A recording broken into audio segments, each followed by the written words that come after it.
ప్రయాణం చేసి వచ్చారు. ఎంతకాలము? సంవత్సరంన్నర అంత కాలము ప్రయాణం చేసి వచ్చారు.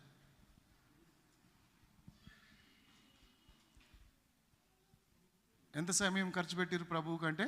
చూడండి, ఈరోజు కొంచెం సమయం ఎక్కువ అయితే మనకు ఎంతో ఇబ్బంది కలుగుతుంది కదా. ఏమా, ఈరోజు కొంచెం సమయం ఎక్కువైతే అబ్బా ఇంత సమయం అయిందే అని అనుకుంటున్నావు కదా. మరి జ్ఞానులంట యేసుప్రభుని దర్శించుకోవడానికి దీర్ఘ ప్రయాణం చేశారు. తూర్పు దేశపు జ్ఞానులు దీర్ఘ ప్రయాణం చేసి సంవత్సరంన్నర టైం పట్టిందంట యేసుప్రభుని దర్శించుకోవడానికి. ఎన్ని వేల మైళ్ళ దూరమో ప్రయాణం చేశారు. మరి నీవు ఇంటి పక్కనున్న రావే తొందరగా, చర్చి పక్కకు నీ ఇల్లు ఉంది కదా, మరి ఎందుకు రావు? సమయానికి ఎందుకు రావు? బస్ మిస్ అయిందా? ఏది మిస్ అయింది?